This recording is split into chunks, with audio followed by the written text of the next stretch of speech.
hilsen, og det er ikke fordi, jeg skal tjekke sms. Det er fordi, af hensyn til jer, så vil jeg gerne starte tiden. Så jeg holder øje med, hvor lang tid jeg taler, fordi ellers så kan det pludselig stikke helt af.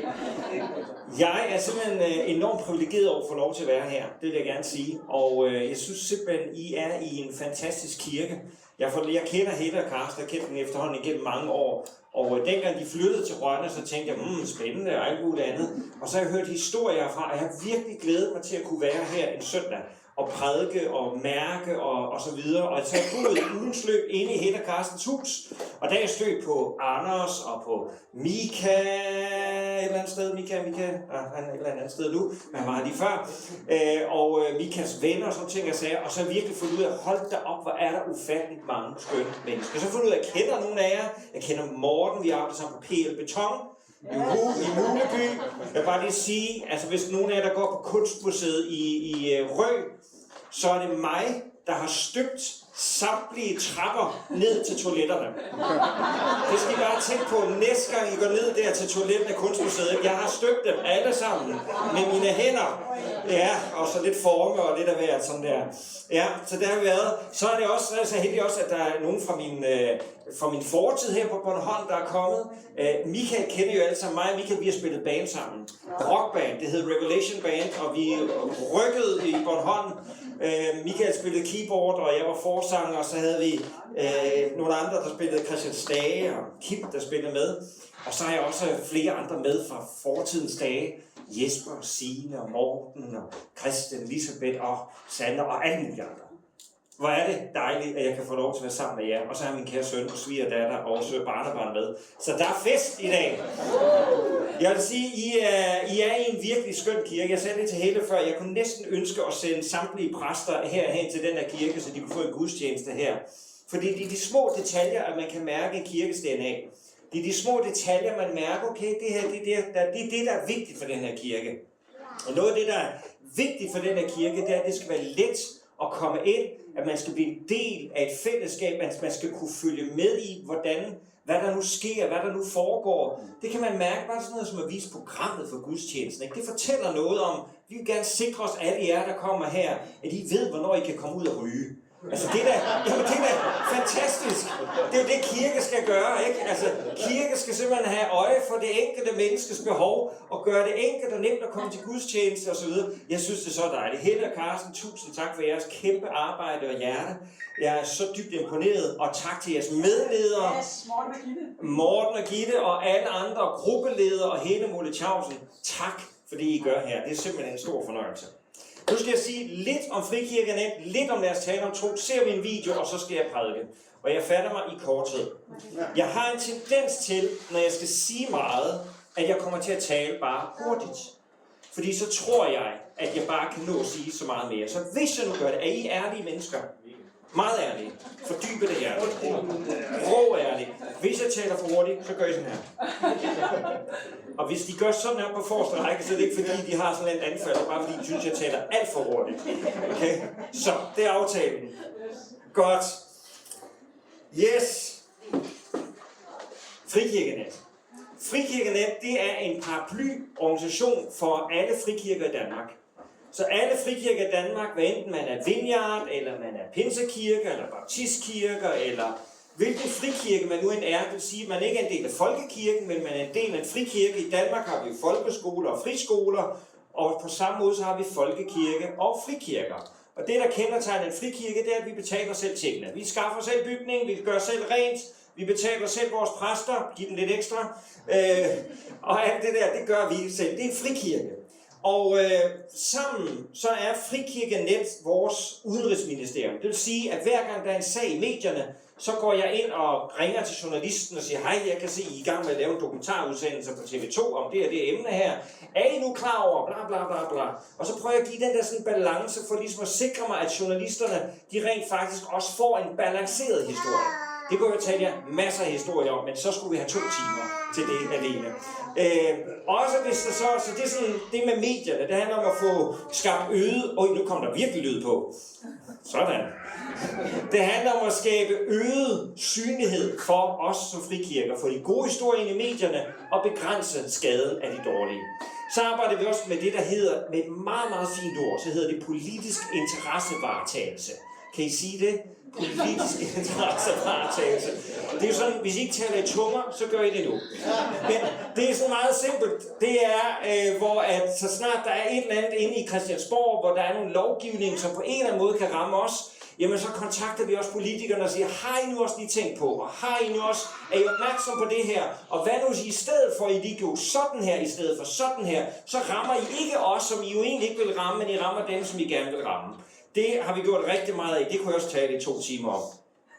Så handler det også omkring, at der er troværdighed omkring os som kirker, at hvis der foregår noget i kirke, som ikke skal foregå, så har vi en uvildig instans, man kan klage til, der er supervisor, altså der er tryghed, og der er orden og struktur på tingene i vores frikirker. Og så arbejder vi for øget samarbejde, det vender jeg tilbage til om lidt sekund, og så endelig så er der et emne, der kommer op, som fylder meget for mig, og det er i det hele taget den der kontakt med politikerne. Der inviterede vi politikerne ud og besøge vores frikirker rundt omkring i Danmark. Og det er endt med, at jeg har lavet over 100 besøg rundt omkring i Danmark, hvor vi har folketingspolitikere med ude og se en kirke som Vineyard her. Vi har ikke været i den her kirke, men vi har været i masser af kirker og masser af Vineyard-kirker i hele landet. Og derfor får vi lov til at tage vores folkevalgte med ud, så de ser, hvem vi er som kirker, hvad det er, vi har at byde ind med.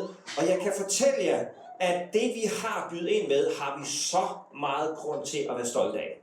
Hvis du ikke er det i forvejen, så skal du simpelthen rette dit hoved, og ret ryggen, løft hovedet, og være stolt i dybet af dit indre. Fordi det vi har som frikirker bærer med os, det er simpelthen så værdifuldt og så efterspurgt, og noget som har sådan en værdi i vores samfund i dag.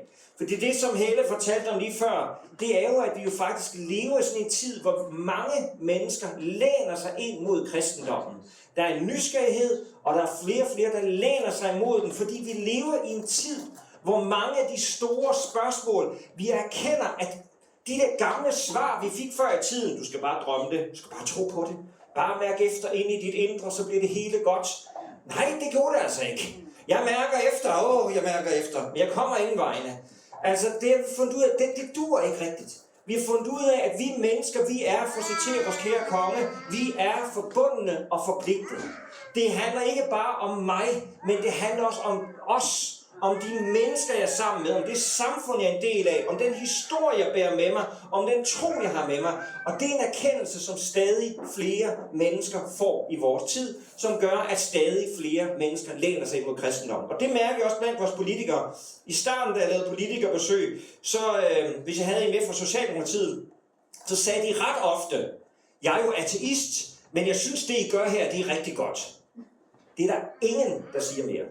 Jeg hører simpelthen ingen politikere sige, at jeg er ateist. Altså, det er næsten synd for ateisterne. Men altså, der er ingen, altså, det er simpelthen, det er ikke, folk erkender, den rationalitet, den logik, vi har haft, den er blevet ydmyg over for troen. Som I kan høre, så kunne jeg snakke i timevis om det. Men det skal jeg ikke gøre, det er bare for at sige, at sammen, I er med i Frikirke.net, I er med sammen med 130 andre frikirker, og fordi I er med, og fordi I er med til at bidrage, så får vi lov til sammen at give et vidnesbyrd til vores politikere, til indflydelsesrige mennesker, og til andre folk i vores samfund, så de forstår i højere grad, ikke bare hvad en frikirke er, tusind tak søster, ikke bare hvad en frikirke er, men også hvem er Jesus Kristus, og hvad er evangeliet, og hvad handler det om. Så tak fordi I er med til det, både her lokalt i Rønne, men også på landsplan sammen, så vi er med til at levere det budskab. Det er en virkelig stor ting, og det har så ført til den her kampagne, lad os tale om tro, fordi Frikirke.net handler så også om samarbejde. Og fordi vi havde den erkendelse af, der sker så meget i vores tid, så erkendte vi et eller andet sted, vi er nødt til at gøre et eller andet ved det her i vores tid. Altså der er den her lægen mod kristendom. Hvad kan vi gøre ved det? Og så talte jeg med nogle forskellige, og fik den idé til, kan vi lave sådan nogle små videoer, hvor to mennesker taler sammen om tro med et spørgsmål som nyt til sidst, som gør det let at fortsætte samtalen. Og så delte jeg ideen med nogle venner med den katolske biskop, som jeg kender godt, og han var biskop, rigtig biskop. Og delte det også med nogle af folkekirkens folk, og så endte det med at blive en meget, meget stor landsdækkende kampagne, som både folkekirken og katolsk kirke og frikirker og alle mulige andre står sammen om. Jeg vil vise en lille video fra det, der fortæller om det, og så går jeg i gang med min prædiken. Hvis du har lyst til at høre mere om Frikirke.net, eller har lyst til at være partner med Frikirke.net, Det er, hvor du beder for Frikirken.net, og hvor du støtter Frikirken.net økonomisk, så kan du komme hen til mig bagefter, og så har jeg sådan en lille QR-kode, du kan scanne. Her kommer en lille video, der fortæller lidt om Lad os tale om tro-kampagne, og så prædiker jeg.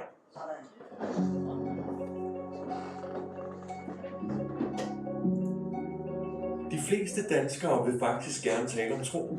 60% af os gør det allerede, og hver tredje af os vil gerne tale endnu mere om tro. Vi mangler bare nogen at gøre det med. For det kan føles lidt privat og lidt svært at finde ordene. Så vi spurgte os selv, hvordan gør vi det lettere at tale om tro? Vi gik sammen på tværs af kirker og organisationer, og resultatet blev, lad os tale om tro. Med en række samtalevideoer, hvor danskerne sætter ord på tro og liv, fik vi vist, hvor let det egentlig er at komme i gang med samtalen. Og det har sat noget i gang. Rundt i hele landet er kirker og fællesskaber gået i gang med at invitere danskerne til sogneaftener, temagudstjenester, samtalecaféer og meget mere. Lad os tale om tro er blevet brugt i de helt små samlinger og til de helt store events, som for eksempel da 5 kirker i Aarhus gik sammen om et arrangement, der samlede over 1400 mennesker. Særligt på de sociale medier er vi nået langt ud. 1,9 millioner danskere har set videoerne fra kampagnen. 1,9 millioner. Så langt kunne vi aldrig være nået ud, hvis ikke danskerne havde lyst til at dele, like og kommentere på disse videoer om tro, mening og eksistens. Ikke mindst de unge har taget kampagnen til sig. I løbet af kampagnens første uger steg andelen af unge, der har talt om tro den seneste måned, fra 30 til 42%. Det bekræfter det, vi hører mange steder. Unge vil faktisk gerne tale om tro. Så, hvordan kan vi fortsætte samtalen? Måske skal vi våge selv at bringe nogle af livets store spørgsmål på banen, når vi snakker med andre. Måske bare dele og like videoerne fra Lad os tale om tro. Eller måske skal vi i vores kirker og fællesskaber blive ved med at afholde arrangementer, som skaber plads og tid til samtalen om tro. Tro giver mening, retning og ro. Og det er noget, vi har brug for i en verden, der ofte føles urolig og foranderlig. Det er glædeligt, at vi i højere grad tør tale om noget af så stor betydning. Det giver håb. Vi er enormt stolte og taknemmelige for, at Frikirken.net, at vi har fået lov til at være både initiativtager og driver på projektet Lad os tale om tro. Det har samlet både folkekirke, katolsk kirke og en lang række andre organisationer. Vi er enormt taknemmelige for alle de kirker og organisationer, som er med og bidrager til Frikirken.net. Men vi har også brug for partnere, enkelte personer, som står sammen med os både økonomisk med et fast månedligt beløb, men også igennem bøn. Hvis du melder dig til, så sender vi dig vores nyhedsbrev, så du kan følge med i alt, hvad der foregår. Og så håber jeg også, at det kaster ekstra bøn og hjerte af sig. Sammen så kan vi nå så meget længere.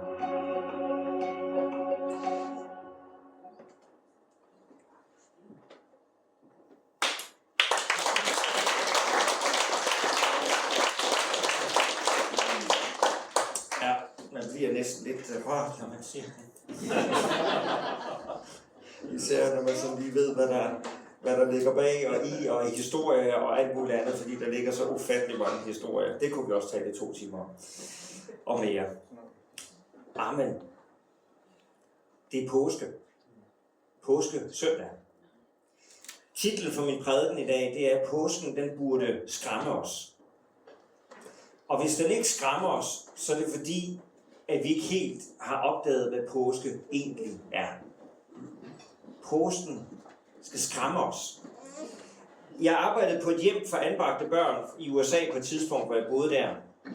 Og der var der de der børn, vi fik at vide, at vi skulle hele tiden holde deres følelser i ro. Altså de måtte ikke ligesom arouse. De skulle ikke ligesom, de skulle holdes ro på, alt muligt andet. Det fik vi at vide. Det var meget, meget vigtigt. Og så kan jeg huske, at det var påske, og jeg tænkte, jamen så vil jeg da fortælle den påskebudskabet. Og så har jeg taget noget med, der hedder flanellograf. Det er sådan nogle billeder, man kan hænge op på en tavle af korset og graven og sådan ting og sager. Og de her børn, nogle af dem havde nærmest været på institution hele deres liv. Og så husker jeg det her sted, hvor vi skulle holde deres følelser ro på nu. Ikke? Så skal jeg fortælle om Jesus, der bliver forrådt. Og så skal jeg fortælle om Jesus, der bliver korsfæstet. Og når jeg skal fortælle om det, så tager jeg sådan et billede af korset på det her flanellograf og hænger op på tavlen. Og der ser man så Jesus hænge på det her kors. Og i det øjeblik, hvor jeg gør det, så er det en af de her drenge, som skal holdes i ro, som kigger på det billede, og så siger han bare, oh my god. Og jeg skyndte mig at pille billedet ned igen, fordi vi skulle have hans følelser i ro, og gik videre til opstandelsen. Men den fortalte mig alligevel den der lille oplevelse et eller andet om, at vi kan nogle gange tale rigtig meget om ting. Vi kan faktisk tale så meget om ting, at vi glemmer, hvad det virkelig handler om. Vi kan have talt så meget om korset i påske, det handler om korset, og Jesus er opstået for de døde. Det var meget dejligt. Hvornår er der påskefrokost? Det kan vi komme til at tale så meget om, at vi helt glemmer, hvad vi faktisk taler om. Vi glemmer, at korset var datidens værste torturinstrument. At det var et forfærdeligt mord og drab, der foregik på den mest bestialske vis. Vi glemmer, at på korset, der blev Jesus identificeret med al den her verdens ondskab og blev adskilt fra sin far. Og vi glemmer også nogle gange, fordi nu er det opstandelsessøndag, hvad opstandelsen egentlig virkelig er. Vi kan godt sige, at vi tror på opstandelsen. Ja, jeg tror på opstandelsen. Jo, den er nok god nok. Men helt ærligt, prøv lige at tænke over, hvad det er, du siger, du tror på. Overvej det lige. Det kan godt være, du sidder hen og tænker, jeg tror ikke på opstandelsen. Og det kan ærligt talt godt forstå, hvis du tænker. Jeg kan godt forstå, hvis du tænker, at det er simpelthen lige en tak for langt ude. Fordi det er det immervæk også. Altså det er virkelig for langt ude. Hvis du lige overvejer det og tænker på det, så er det en vanvittig fortælling om opstandelsen. Der er vanvittige konsekvenser, hvis den er rigtig. Og jeg forstår 100%, at det er noget, som vi ikke ønsker at forholde os til. For det første, det der med, at opstandelsen er vanvittig. Prøv at forestille dig, at romerne de vidste, hvad de gjorde, når de dræbte folk. Altså det var massivt drab. Det var død, det var død med død på, han har sagt. Så når Jesus var stukket, når Jesus dør på korset, han råber det fuldbragt, og han selv opgiver sit eget liv, dør der på korset. Romerne, de vil gerne have, at alle de skal dø, og de to andre, de er jo ikke døde endnu, så de går hen og knuser knoglerne på de to andre. Det er godt, børn der er gået til børnekirke født. Lille Esther, godt du ikke forstår, hvad farfar siger. Håber jeg ikke. Men så knuser de simpelthen knoglerne på de to forbrydere, fordi når de gør det, jamen, så kan de ikke længere hæve sig op, og så bliver de simpelthen kvalt. Når de kommer til Jesus, så kan de sige, at han er allerede død, så de behøver ikke at knuse hans knogler, men så tager de så lige et spyd for at være helt sikker på, at han er død, og stikker det ind i siden på ham, og der står så, at der kommer blod og vand ud, som er, det ved jeg så ikke så meget om, men jeg har læst fra folk, der ved noget om det, at det er tegnet på, der er du blevet kvalt, du er død. Dit vand og dit blod, det er altså processen, kvælningsdøden som korsdøden, den har gået sin gang. Så bliver han lagt i en grav. Og det er egentlig utroligt, hvor hurtigt et menneske dør, når det dør. Da min far døde for 2 år siden, så var vi med ham, mig og min bror. Vi vidste, at han lå på til sidste, så mig og min bror, vi overnattede med ham, hvor han lå i sengen, og så var vi ved siden af. Og på et tidspunkt, hvor vi sådan lige slumrer lidt, så siger min bror til mig, bror, jeg tror far død. Og så du ved, så vågner vi op, gik hen til ham, og ganske rigtigt, så var han så lige død der. Og så blev jeg hos min far. Og blev hos ham altså indtil, fordi det var midt om natten, du ved, og inden at bedemanden kom, og alt det der sker, der går lige sådan 12-14 timer. Og så blev jeg hos ham. Og det slog mig, hvor hurtigt at han blev et dødt menneske. Altså fra lige at være varm, da han lige var død og stoppen træk vejret, så var han varm, og man kunne røre ved ham og kunne mærke, at det var far, og vi bad, og vi sang de sange, vi gjorde. Og så i løbet af kort tid, så blev han fuldstændig stiv. Og da bedemændene kom og løftede ham, så vejede han ingenting. Altså jeg kunne se, de bare tog med hænder og fødder, og jeg kunne se, det var som om han næsten svævede. Jeg tænkte, hold da op, hvor går det hurtigt, når man er død. Jesus lå 3 dage i en grav. 3 dage, hvor blodet, det er fuldstændig gået til grunden. Hjertecellerne, de er totalt i opløsning. De indre organer, de er i forrådnelse. Han er død, kroppen er død, alt er fuldstændig uigenkaldeligt. Dødt, rådent, færdigt. Og så alligevel, så fortæller den kristne historie, at Jesus havde vidst, at han skulle dø. Han havde prøvet at sige det til disciplene. De havde selvfølgelig ikke forstået det, fordi hvem vil dog kunne forstå noget, der er så vanvittigt? Altså, vi har jo hørt historien. Vi ved, hvad facit er. Så derfor så ved vi godt, okay, Jesus kommer til at opstå. Okay, det er ikke fattigt disciplene, når Jesus siger det, så man der kunne forstå, hvad han siger. Men det er jo simpelthen fordi, de havde ikke facit. Og det var da helt fuldstændig tosset. Altså hvis Michael skulle komme ind og sige, brødre, søstre, her Vineyard, jeg fornemmer, at Herren siger til mig, at jeg skal dø i morgen, og jeg vil dø 3 dage, og så vil jeg vågne op igen. Så ville jeg alle sammen tænke, nu skal Michael simpelthen indlægges. Nu gik det helt galt. Nu gik det virkelig ikke længere. Altså det er jo vanvittigt. Fuldstændigt. Så de har jo selvfølgelig tænkt, at Jesus har tænkt sådan lidt dybt åndeligt over, ja, det Jesus han mener, det er, at vi skal dø for vores eget kød, og hvad ved jeg, hvad vi nu kan finde på. Men det er Jesus. 3 dage gået, og et eller andet mirakel sker, sådan at hjernecellerne begynder igen at sende signaler. De døde blodlegemer pludselig igen begynder at blive levende. På et eller andet tidspunkt begynder de rådne indvolde igen at blive reetableret, og så begynder hjertet at slå. Og pludselig, så er der liv.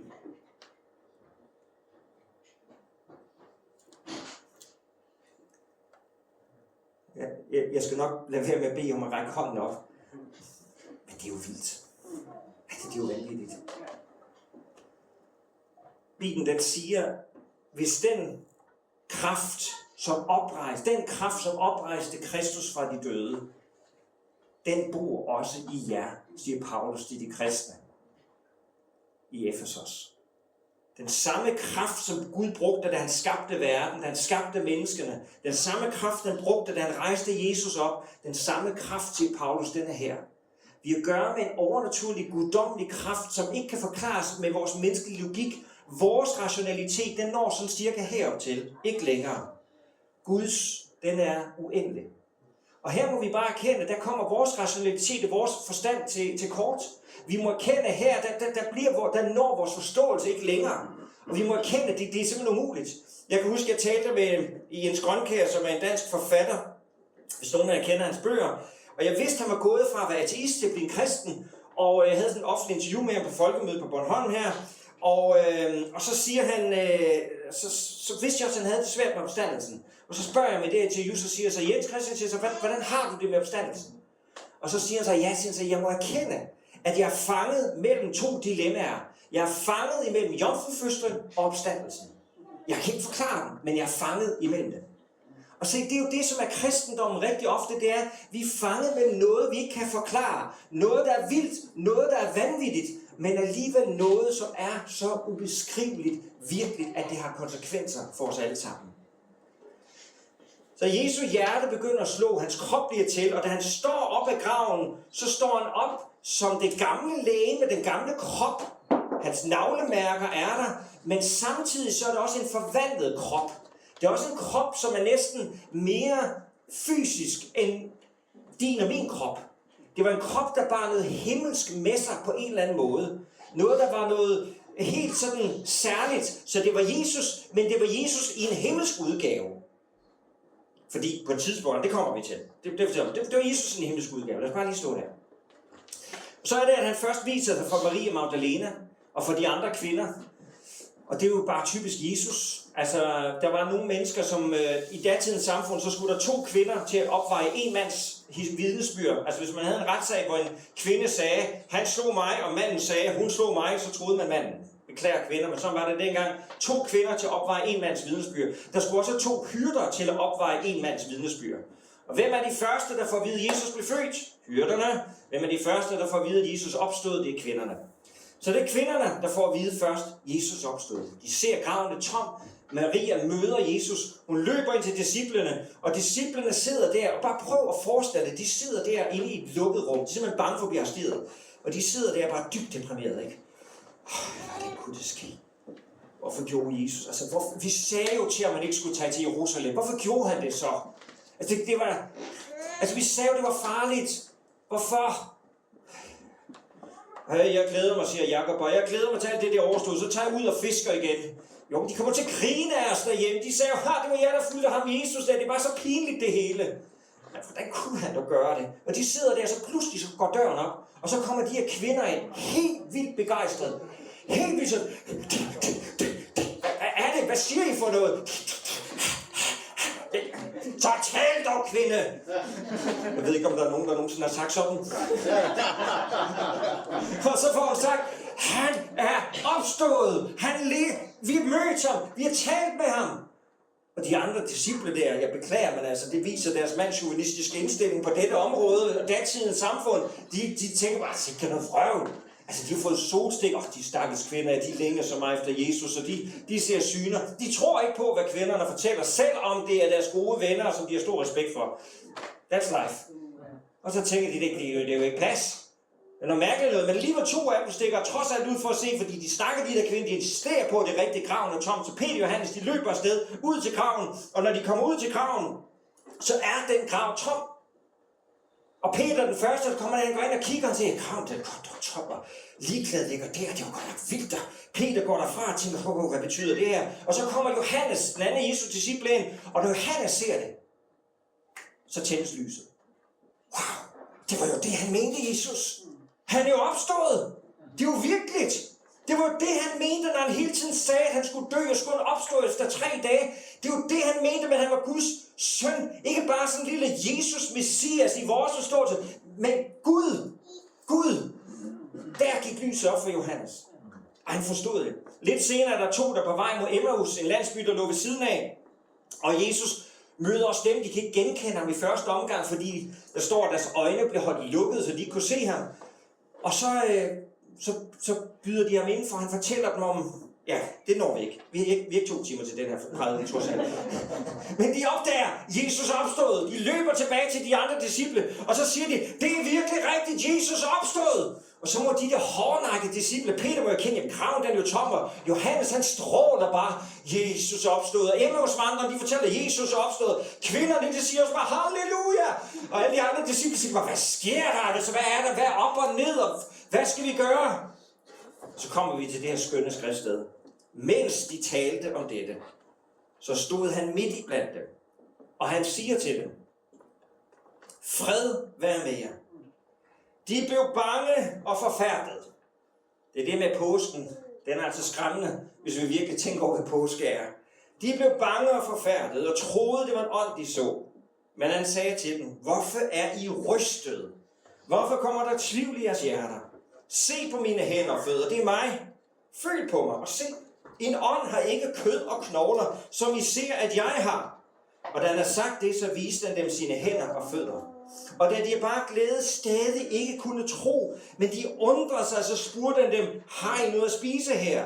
Så gav de dem et stykke stikfisk, og han tog det og spiste det, mens de så det. Er det ikke lidt, altså kan I ikke lige forestille jer scenen? Det var egentlig vildt morsomt, ikke? De står der fuldt forvirret, pludselig så står Jesus der midt i blandt dem. Og det var det, jeg mente med, at Jesus han har fået en himmelsk krop. Fordi den himmelske krop, altså en mur, det er bare som damp for Jesus. Altså den himmelske fysik, den er vores jords fysiks overlegn, så han kan bare gå igennem. Ingen problemer. Så står han lige pludselig der midt i blandt dem. Og så siger han til dem, fred vær med dem. Og de bliver fuldstændig skrækket. Tænk, hvis Jesus stod lige her nu, og vi så ham. Nej? Altså Bibelen siger rent faktisk, at det gør han, hvor 2 eller 3 er samlet i mit navn, der er midt i blandt dem. Så det gør han med ting, hvis vi så ham fysisk. Hvis han stod lige her, lige nu.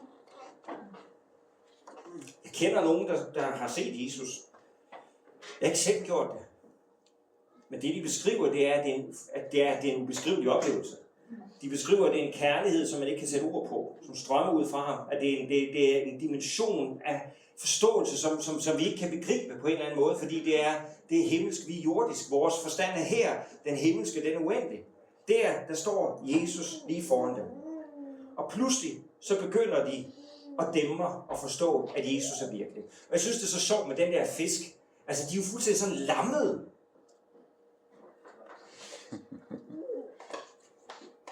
Ikke? Og Jesus siger, så giv mig den der fisk der. Ikke? Og jeg lover jer, i menneskehedens historie, er der aldrig nogensinde blevet nærstuderet, hvordan man spiser en fisk, som på det her tidspunkt. De er fuldt af hver bid. Jo, der røg noget af fisken, det er rigtigt. Og det ryger åbenbart ned, ja. Jo, den er god nok, den der. Han spiser den faktisk. Og langsomt så begyndte de at kende, at han står virkelig her midt i blandt os. Er det ikke fantastisk? Amen. Ja, tak for lov. Så kender de, han er der. Og der, kære venner, så kommer vi til det utrolige. For når Jesus er opstået, hvad betyder det så? Fordi der begynder disciplene på en lang opdagelsesrejse. Og for at gøre en lang historie kort, eller at gøre den kort, så kan man sige, at Markus evangeliet, den har vi lidt i 2 udgaver af slutningen af Markus evangeliet. Markus evangeliet, første gang den blev skrevet, så slutter den egentlig i kapitel 15, men så har Markus har skrevet så lidt mere på, som er i vores bibel. Men i den første udgave af Markus evangeliet, så slutter Markus evangeliet næsten bare med, og Kristus opstod. Og det er simpelthen fordi, at Markus evangeliet er det første, der er skrevet. Det var det første fortælling af Kristi evangelium. De kristne er simpelthen knap nok noget at tænke om, hvad betyder det, at han er opstået? Fordi de først lige fanget, han er opstået. Wow! Altså vi har haft 2000 år til at vende os til det, ikke? De havde lige haft nogle dage til at begynde at fatte os, at han er opstået. Hvad betyder det? Ja, hvad betyder det, at han er opstået? Det betyder jo for eksempel, at døden ikke længere har det sidste ord. Vi behøver ikke at være bange for at dø. Naturligvis har vi ikke lyst til at dø fra vores børn og familie og alt den slags. Det er fuldstændig med på, fordi der er stadig en adskillelse, indtil vi ses igen. Så det er da en naturlig frygt, men selve døden behøver vi ikke at være bange for. Døden er et vilkår, som ikke var Guds tanke. Dengang Gud skabte os som Adam og Eva, så var døden ikke en del af skabelsen. Men døden kom ind på grund af syndefaldet. Og der var masser af ting, der kom ind i verden på grund af syndefaldet. Alle os, der sidder i det her rum, vi har vilkår i vores liv, som ikke var Guds tanke, men som vi alligevel er nødt til at bære på vores skuldre. Vilkår af død, vilkår af sygdom, vilkår af psykisk skrøbelighed, vilkår af alle mulige ting og sager, seksuelle orienteringer, vilkår det ene, det andet og det tredje og det fjerde. Vi bærer på masser af forskellige vilkår. Men Jesu opstandelse, den fortæller os, at alle disse vilkår, at en dag, så vil de blive overvundet. Og den dag er allerede nu begyndt.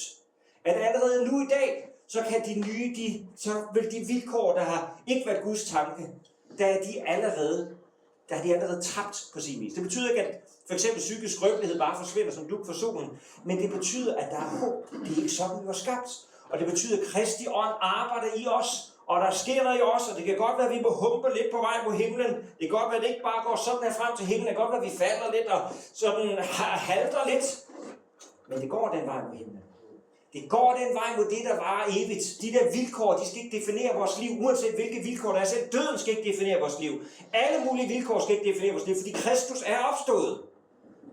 Her var det plads til nyt. Amen. Halleluja. Den anden ting, som opstandelsen den fortæller os, det er, at Kristus er opstået. Det betyder, at Jesus Kristus er herre over hele jorden. At han er brudt ind i vores verden. At det er ikke bare, du kan tro, hvad du vil. Enhver sagde i sin tro. Nej, der er ingen andre religioner i denne verden, hverken buddhisme, hinduisme, islam eller noget som helst andet, som har en Gud, der kom til denne verden, og som sagde, at han er Guds søn, og som forudsagde, at jeg kommer til at dø, men jeg opstår 3 dage efter. Der er ingen andre religioner, der har overhovedet den forståelse, den fortælling, og alle de implikationer på, der er ingen andre, der kan levere det bevis på, at Kristus Jesus virkelig er herre. At han er Guds søn. Alle andre religioner, der er Gud sådan et eller andet langt væk, borte. Et eller andet sted, som vi skal prøve at forholde os til, og så prøve at nærme os på en eller anden måde. Men i kristendommen, der er Kristus kommet hertil. Og beviser på, at han ikke bare var et almindeligt menneske. Det var, at han døde, og at han opstod igen. For det tredje, så fortæller Jesu opstandelse os, at hans ord, hvis han virkelig er Guds søn, hvis han virkelig er herre, hvis han virkelig netop fordi han er opstandende, er herre og konge, så er hans ord også sandhed. Jesu ord er ikke bare filosofier og tanker. Det er der meget gode tanker. Jeg vil gerne bruge lidt af de tanker. Nej, Jesu ord er sandhed. Kærlighed er stærkere end døden. Tilgivelse og forsoning er stærkere end skyld og skam. Sandhed er stærkere end løgn. Barmhjertighed er stærkere end egoisme. Så folk, når vi læser Bibelen, så er det ikke bare sådan gode idéer, planer og tanker. Det er sandhed. Det er virkelighed. Det er det, der definerer vores verden.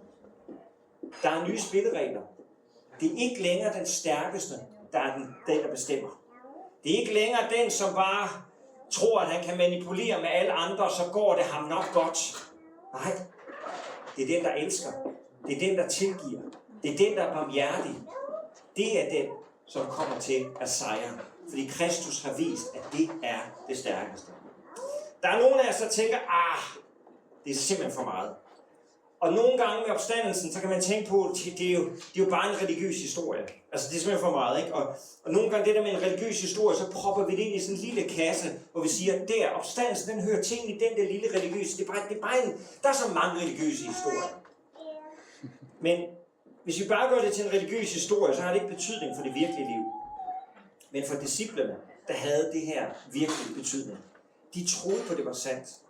Og de troede så meget på, at det var sandt, at de alle sammen ofrede deres liv for den bekendelse, at Jesus Kristus er opstået fra de døde. De blev alle sammen slået ihjel for det. Og i undtagen Johannes, han slap med livet i behold, fordi Gud beskyttede hans liv, da han ellers blev smidt op i kogende olie. Men alle sammen blev dræbt. Ikke en eneste af dem sagde, nej, det passer ikke. Vi fandt bare på det, ham med Jesus der. Vi stjal kroppen, eller vi gjorde et eller andet. Hver eneste af dem til det sidste åndedrag bekendte og sagde, vi så ham. I må slå os ihjel. Men vi kan ikke gøre andet. Vi fortæller bare, hvad vi har set, hvad vi har hørt, hvad vi har rørt ved. Jesus Kristus, den opstandende. Dræber, som I vil. Og det gjorde de så. Men for dem vidste de jo, at livet, det fortsætter en evighed. De vidste, at livet, det fortsætter. De har fået en anden dimension af det evige. Så er der nogen, der siger, at det der med opstandelsen, det er bare en subjektiv følelse. Det er meget fint, det er en åndelig oplevelse. Godt for dig. Godt, du har haft sådan en fin åndelig oplevelse. Det er dejligt.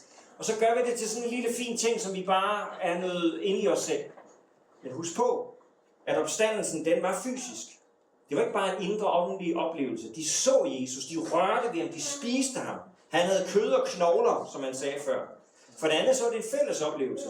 Det var ikke bare en af dem, der gik rundt en tur i haven, og ligesom så, Jesus opstod. Nej, de så ham fælles sammen. Og de gav deres liv rundt omkring i verden for det. Og for det tredje, så var det et fantastisk budskab.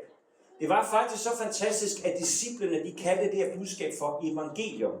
Og vi blev så vant til det ord, Markus evangeliet, Lukas evangeliet osv. Men ordet evangelium, det er faktisk en græsk ord. Og det var et ord, man brugte hver gang en ny kejser blev kejser. Eller hvis der skete et eller andet stort i det romerske rige, sådan et eller andet stort, der havde betydning for hele riget, så havde man nogen, man kaldte for evangelister. Og de blev sendt ud, og så skulle de prædike evangeliet til folk. Så skulle de fortælle folk, nu er det kejser Cæsar, han er blevet dræbt af Julius, ikke Julius, men af Brutus, mener jeg.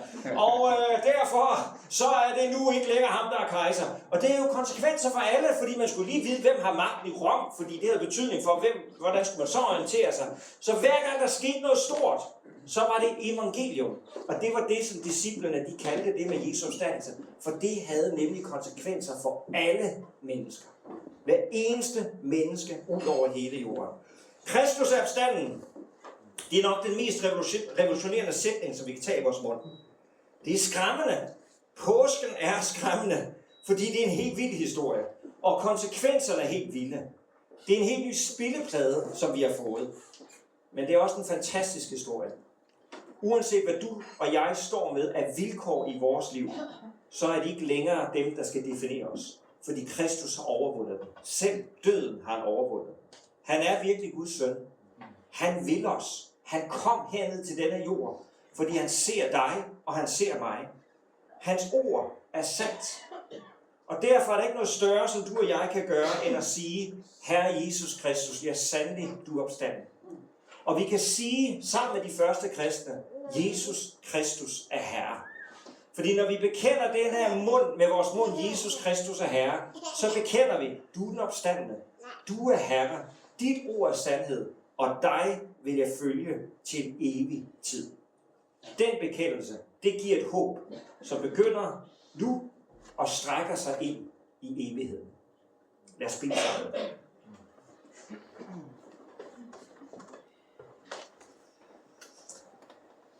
Herre Jesus, jeg takker dig, fordi du kom til vores jord. Velvidende, at vi vil dræbe dig og korsfæste dig.